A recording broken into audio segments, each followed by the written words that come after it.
حضرت ابو ہریرہ رضی اللہ عنہ سے روایت ہے، رسول اللہ صلی اللہ علیہ وآلہ وسلم نے فرمایا،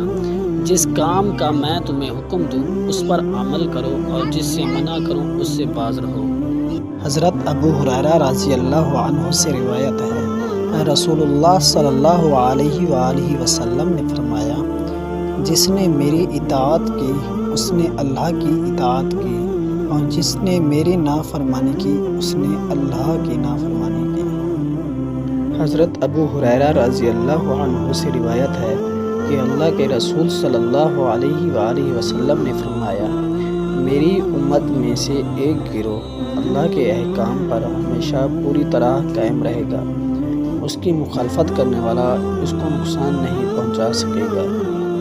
اگر آپ نے ہمارے چینل کو ابھی تک سبسکرائب نہیں کیا تو ہمارے چینل کو سبسکرائب کر لیں